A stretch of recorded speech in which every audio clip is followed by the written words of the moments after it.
მეგობარი აქტის საპასუხოდ საქართველოს პარლამენტის მიერ მიღებულ სპეციალურ განცხადებასთან დაკავშირებით კომენტარები ზესტაფონში მმართველი გუნდისა და ნაცმოძრაობის წარმომადგენლებს თხოვეთ. დავით მიქაბერიძე ქართული ოცნების უმრავლესობიდან ამერიკის შეერთებული შტატების წარმომადგენელთა პალატის მიერ მიღებულ მეგობარი აქტს საქართველოს სახელმწიფოს ქართული საზოგადოებისა და მის მიერ არჩეული ხელისუფლების მიმართ მტრულ აქტად აფასებს. ოპოზიციაში კი ირწმუნებიან, რომ მმართველი გუნდი ამ დამოკიდებულებითა და პოზიციით ვექტორ ჩრდილოეთისკენ ხრის და უარს ამბობს ქვეყნის მოსახლეობის მთავარ მისწრაფებაზე, რომელიც სტრატეგიულ პარტნიორებთან ურთიერთობის გაუმჯობესებისა და კიდევ უფრო დაახლოებას გულისხმობს. ჩვენი პოზიცია გახლავთ ის, რომ პარლამენტმა მიიღო, ასე ვთქვათ, მეგობრული აქტი, რომელიც მათ აქტს, რომელიც მეგობრული დაარქვეს და სინამდვილეში ჩვენი განმოსახედიდან არის მტრული აქტი. მე ვფიქრობ, რომ ის წევრები, ვინც ასე ვთქვათ, კონგრესში არიან, მეტნაკლებად იზიარებენ თუ არ იზიარებენ, ეგეც ცალკე საკითხი არის. ახლა სენატის გადაწყვეტილება არის, მერე პრეზიდენტის ასე ვთქვათ ხელმოწერა არის, მაგრამ ვფიქრობ, რომ მათი გადაწყვეტილება არის ყოველად უსაფუძვლო და ყოველად მიუღებელი. ჩვენც მივიღეთ აქტი, რომელიც ემსახურება იმას, რომ ქართველი ხალხის ზუსტად ის გადაწყვეტილება და ის არჩევანი, რაც არის მათში არის პუნქტობრივად გაწერილი. და ვფიქრობ, რომ ეს ყოველივე შეუწყობს იმას ხელს, რომ ნათლად დაინახოს ყველამ, რომ ჩვენი გადაწყვეტილება რა არის, მათი გადაწყვეტილება რა არის და სამომავლოდ ვფიქრობ, რომ მიღებული იქნება ეს გადაწყვეტილება, რომ ორ ქვეყანას შორის აქამდე რაც იყო, ასე ვთქვათ, სტრატეგიულ მიმართულებასთან დაკავშირებით და ასე ვთქვათ, მეგობრულ აბიჯებთან დაკავშირებით იქნება გამყარებული და ასე ვთქვათ, ამ პროცესის განვითარების გზაზე ჩვენ აუცილებლად დავართ. მინდა გითხრათ ის, რომ ქართული ოცნება უკვე ღიად მიექანება ჩრდილოეთისაკენ, არანაირი მეგობარი აქტი არ აინტერესებს, არანაირი მოწოდება ევროკავშირიდან თუ ევროპარლამენტიდან მისთვის არანაირ ძალას არ წარმოადგენს სამწუხაროდ და მე მინდა გითხრათ, რომ ნებისმიერი ეს აქტი არის კიდევ ერთი შანსი, კიდევ ერთი მეგობრობის ნაბიჯი დასავლეთის მხრიდან, რომ ქართველმა ხალხმა, მათ შორის ძირითადად რა თქმა უნდა ქართული ოცნების წარმომადგენლებმა გონს მოეგონ და დროულად კურსი შეცვალონ. კურსი იგულისხმება რა თქმა უნდა, ესენი კი ამბობენ, რომ თითქოს და დასავლეთი უნდათ, მაგრამ რეალობა ფაქტია და ვხედავთ, რომ მხოლოდ და მხოლოდ რუსეთის ბრძანებებს, რუსეთიდან მიღებულ დავალებებს ასრულებენ და ჩრდილოეთი ყველაფერს გააკეთებს ამისთვის, რომ ქართული ოცნება ხელიდან არ გაიქცეს და ვერც გადავლიან ერთ-ერთ ნაბიჯს მათ წინააღმდეგ. ფაქტი ეს არის. ამისთვის ცდილობს ამერიკაც და ევროკავშირიც, ევროპაც, რომ ქართველი ხალხისთვის კიდევ რაღაცა დრო, კიდევ რაღაცა შანსი, კიდევ რაღაცა გამაფრთხილებელი მეგობრობის აქტის შემთხვევით არ ქვია, ხო? მაგრამ სამწუხაროდ ხედავთ, რას აკეთებს ქართული ოცნების ერთპარტიული პარლამენტი, არალეგიტიმური პარლამენტი. სამწუხაროდ ისინი აბსოლუტურად ყველანაირ მეგობრობის ხელს უარყოფენ, რა თქმა უნდა, დასავლეთისკენ არც ერთ ნაბიჯს არც გადადგავენ, ეჭვიც არ მეპარება ამაში, რადგან ერთადერთი მათი მბრძანებელი ქართული ოცნების ეს არის რუსეთი, მათი ბიძინა ივანიშვილი დამოკიდებულია და მათი ნებისმიერი აიკი პრემიერი დამოკიდებულია რუსეთზე. სამწუხაროდ ამას ქართველი ხალხი ცოტა გვიან მიხვდა, მაგრამ დიდი რაოდენობით მე ვფიქრობ ქართული ოცნების მომხრეებიც, ვინც 2024 წელს მხარი დაუჭირა ქართულ ოცნებას, დღეს უკვე ხვდება, რომ ეს არ არის ის ხელისუფლება და ის პარტია, რომელიც საქართველოს დასავლეთისკენ წაიღო.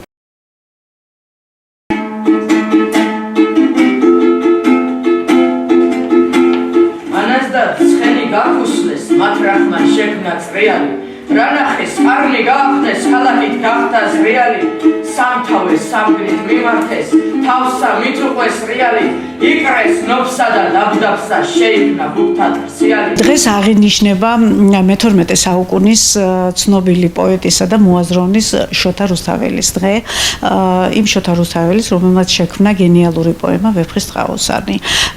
თუ ვინ იყო შოთა რუსთაველი, როგორ მოღვაწეობდა, სად მოღვაწეობდა, ამაზე არის ათასნაირი ვერსიები. ჩვენს ბიბლიოთეკაში არის ნახავთ ახლა გამოფენილი გვაქვს დღეს ეს ვეფხის ტყაოსანი, ყველა რაც კი გვაქვს ბიბლიოთეკაში, რასაც ვინახავთ, უნიკალური ჩემი მხრივ ის არის, რომ ჩემი აზრით უნიკალური ვეფხის ტყაოსანი არის ერთი, რომელიც მეგრულად არის ნათარგმნი და მეგრულად არის ეს ვეფხის ტყაოსანი, ესეც მაჩუქეს, საჩუქრად მომიტანეს, არც ვიცოდი კიდევ თუ მეგრულად ნათარგმნი იყო. დანარჩენი ჩვეულებრივი ეს ახლა რაღაცა ღირებული და რაღაცა განსაკუთრებული ნამდვილად არ აქვს. პროექტის მიზანია, რომ მოსწავლეებმა ისაუბრონ ჩვენი უდიდესი გენიალური პოეტის სავარაუდო ცხოვრებისა და მოღვაწეობის შესახებ, ანუ სავარაუდოდ აღდგენილი ბიოგრაფიული რამდენიმე დეტალი განვიხილეთ, აგრეთვე წაიკითხეს ნაწყვეტები ვეფხისტყაოსნიდან და ვფიქრობ, მთლიანობაში პროექტი იყო ძალიან საინტერესო, რადგან აუდიტორიაც დიდი ინტერესით უსმენდა ამ ყველაფერს, თუმცა ვეფხისტყაოსნის თემა ამოუწურავია და მე ყველას ვურჩევ თითოეულ ქართველს იამაყონ ამ უდიდესი შემოქმედით და მისი გენიალური პოემით. ამ პროექტმა ვფიქრობ დამსწრე საზოგადოებასაც და ჩვენ ძალიან შემეცნებითი და საინტერესო ინფორმაცია მოგვაწოდა ბუმბერას პოეტზე და ამავდროულად მის შემოქმედებაზეც და კონკრეტულად კი ვეფხისტყაოსანზე. ვფიქრობ დღევანდელი ჩვენი ღონისძიება საკმაოდ შედეგიანი აღმოჩნდა ყველასთვის, ვინც კი მოისმინა, რადგანაც ძალიან ბევრი ცნობები გავიგეთ და ამავდროულად სახალისოც იყო იქიდან გამომდინარე, რომ ძალიან ბევრი სხვადასხვა რამეები ქონდა ჩართული ამ ღონისძიებაში. თქვათ, იყო გამოსვლა, სადაც ლექსი წაიკითხეს და აფორიზმები ამოიკითხეს ვეფხისტყაოსნიდან და ამავდროულად აკომპანიმენტიც ქონდა ფანტურზე.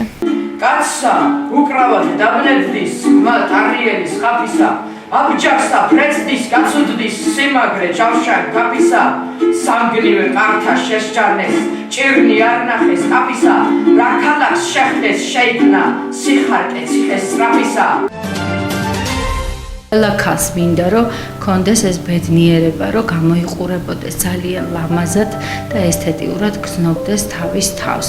ეს ყველაფერი რა თქმა უნდა არის დაკავშირებული ფინანსებთან და ამის შესაძლებლობა სამწუხაროდ ყველას არ გაგვაჩნია, მაგრამ ჩვენს ლაზეროთერაპიის კაბინეტში ამისათვის არის ყველაფერი შექმნილი. მე მინდა რომ ყველა ქალბატონი იყოს ძალიან ლამაზი. ჩემი ეს ამ კაბინეტის შექმნა ემსახურებოდა ზუსტად ამას და ეს ჩემი ძალიან დიდი სურვილი, დიდი ხნის სურვილი იყო და ეს სურვილი რაღაცნაირად ჩავუყარე საფუძველი და ავისრულე. ჩვენთან არის 2025 წლის ინოვაციური 4-სხივიანი აპარატურა, რომელსაც გასაოცარი შედეგები აქვს პირველივე პროცედურის შემდეგ, არის უმტკივნეულო და უსაფრთხო. აპარატი ერთნაირად შედეგიანია მუქი და ღია ფერის თმაზე. აქვს ძლიერი მოყინვის სისტემა, შესაბამისად არის უმტკივნეულო. კეთდება გარუჯულ კანზეც და არის 100%-იანი უსაფრთხო. სხვა თანამედროვე ტექნოლოგიებთან ლაზერი იმით განსხვავდება, რომ ლაზერული სხივები თმის ღერს ფოლიკულასთან ერთად შლის. ეს საშუალებას გვაძლევს რამდენიმე სეანსის შედეგად სამუდამოდ განთავისუფლდეთ არასასურველი თმისგან, რომელიც ესთეტიკურად დისკომფორტს გვიქმნის. პირველივე ვიზიტის შემდეგ აუცილებლად გახდება შენი რჩეული სივრცე, თეას ესთეტიკის კაბინეტი. ეხლა გვაქვს ძალიან კარგი აქცია საგაზაფხულოდ ქალბატონებისთვის, რომელსაც შეუძლიათ რომ მთლიანი სხეული გაიკეთონ 30 ლარად. ეს არის უპრეცედენტო ფასი მართლაც, მაგრამ ჩემი სურვილია კიდევ ერთხელ განმეორდები, რომ ყველა ქალბატონი გამოიყურებოდეს ძალიან ლამაზად თავისი სურვილის შესაბამისად და ამაში მინდა რომ მართლა ხელი შევუწყო. ეს არის ჩემთვის ახალი საქმე, მაგრამ ჩემი ძირითადი საქმიანობა, რასაც მე უკვე ამდენი წელია ვემსახურები, ეს არის სისხლის დონაციის ბანკი, რომლის ხელმძღვანელიც ვარ ზესტაფონში, დღესაც ვაგრძელებ, ძალიან მიყვარს ჩემი საქმე, ძალიან მიყვარს რომ ვეხმარებით ჩვენი დონაციებით ადამიანებს, პაციენტებს, მაგრამ ამასთან ერთად შევითავსე ეს პროცედურებიც, რომელიც ეხება კიდევ ერთხელ ხალხის ბედნიერებას და ქალბატონების ბედნიერებას. ჩვენი მისამართია აღმაშენებლის 53 და ხალხმა რომ უფრო კარგად და ზუსტად გაიგოს და მოგვაგნოს, ეს არის სისხლის დონაციის ბანკის შენობაში. ყოველთვის რაღაცა საქმეს რო ვიწყებ, ყოველთვის ნერვიულობ, რაღაცა ყოველთვის არ გამოდის, საქმეს რო დაიწყებ, რაღაცა დრო ჭირდება ამას, რომ ეს საქმე ააწყო, განავითარო და რაღაცა აიყვანო ცოტა ხარისხში, მაგრამ რაღაცატომ არ მედარდებოდა, რომ ეს საქმე რაღაცა ცუდად და მარცხით დამიმთავრდებოდა და იმედიანად მივყვები და ზუსტად ვიცი, ზუსტად ისე იქნება, როგორც ჩანაფიქრითაც გავხსენი. ეს იყო რაღაცა ჩემი ცხოვრების სურვილი. ამას ძალიან დიდი წლების წინ ვფიქრობდი, რომ ეს კაბინეტი გამეკეთებია და რა ვიცი, ავიხდინე ალბათ ეს სურვილი. ჩვენ გვაქვს ფიქსირებული თანხებიც, მაგრამ ყოველთვის იქნება იმაზე მეტად დაბალი ფასი ჩვენთან, ვიდრე სტანდარტული ფასი არის. ამით იმის თქმა მინდა, რომ ყველასთვის იყოს ხელმისაწვდომი, არავისთვის ეს არ იყოს მხოლოდ ფუფუნება და ყველას შეეძლოს, რომ რაღაცა ეკონომიური მხრივ უარი არ თქვას ამ ძალიან კარგ პროცედურებზე. რა ვიცი, ორივე პროფესიას ვითავსებ ჯერჯერობით. არ მინდა, რომ ყურადღება მოვაკლო ჩემს სისხლის ბანკს, რომელიც მე ძალიან მიყვარს და ფიქრობ, რომ ეს არის ზუსტად ჩემი საქმე, მე მიყვარს ხალხის დახმარება, მე ძალიან გულთან მიმაქვს ყველას გაჭირვება და აი თელი სულით და გულით ვცდილობ, რომ ყველას დავეხმარო. კიდე ძალიან ბევრ სიახლეებს გეგმავთ ჩვენ ამ მასთან დაკავშირებით, ჩვენს კაბინეტთან დაკავშირებით. ამიტომ მინდა, რომ ყველამ ადევნოს ჩვენ სიახლეებს თვალი. ალბათ ვარ ძლიერი ქალი, თქო ვფიქრობ, იმიტომ რომ რაღაცა იმდენი რაღაცა მაქვს ცხოვრებაში უკვე გადატანილი, შექმნილიც მაქვს, ბევრი რაღაცა დანგრეულიც შეიძლება ყოველთვის ერთნაირად ვერ იქნები ადამიანის ცხოვრება ისეთია, რომ ხან ისია, ხან ასია, მაგრამ რაღაცის გამო კიდე უფრო ძლიერდები, რომ არ დაეცე. ამაში ძალიან დიდი წვლილი ჩემს შვილებს მიუძღვის, რომ მე უფრო ძლიერი გამხდარიყავი და უფრო ისე ჩაკეტილად არ ყოფილიყავი და რა ვიცი, ყველას ჩემი ოჯახის წევრს, ყველას ალბათ და ყველას ძალიან დიდ მადლობას მოუხდი.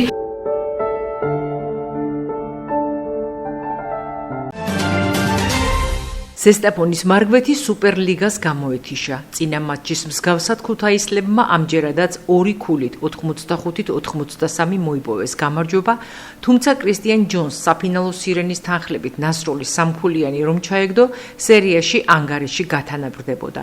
უშეღავათო ბრძოლის პირობებში მარგვეთის შანსს ბოლომდე ინარჩუნებდა. აღსანიშნავია, რომ მეორე პერიოდში მეტოქეს 12 ქულით უსწრებდა კიდეც. მესამე პერიოდში გარკვეული ტაქტიკური მანევრის შედეგად სცენარი ქუთაისელთა სასარგებლოდ შეიცვალა. სტუმრებმა ლიდერობა მოიპოვეს, ხოლო მარგვეთი კვალში ჩაუდგა და ბოლო წამებამდე ცდილობდა დაწინაურებას. რისი შანსიც მატჩის უკანასკნელ შეტევაში გაუჩნდა, მაგრამ როგორც უკვე აღნიშნეთ, ჯონსმა გამარჯვების სამქულიანი ააცილა. ქუთაისელთაგან საუკეთესო გიორგი კორსანტია აღმოჩნდა 38 ქულითა და 12 მოხსნით. მარგვეთში 19 ქულითა და 9 მოხსნით ჯონსი გამოირჩა. ვახტანგ გაფრინდაშვილმა 22 ქულა დააგროვა. მარგვეთის სუპერლიგის ფინალს მიღმა დარჩა. ფინალურ სერიაში კი ჩემპიონობისთვის თბილისის სახელმწიფო უნივერსიტეტისა და ქუთაისის გუნდები იბრძოლებენ. გამარჯვებული FIBA ევროპის თასზე ასპარეზობის უფლებასაც მოიპოვებს. ფინალური სერია 20 მაისს დაიწყება. ჩემპიონი ის გუნდი გახდება, რომელსაც 3 გამარჯვება დაუგროვდება. მარგვეთი კი მესამე ადგილისთვის ბრძოლაში გურჯაანის კალათბურთელთა წინააღმდეგ ზესტაფონში იბრძოლებს.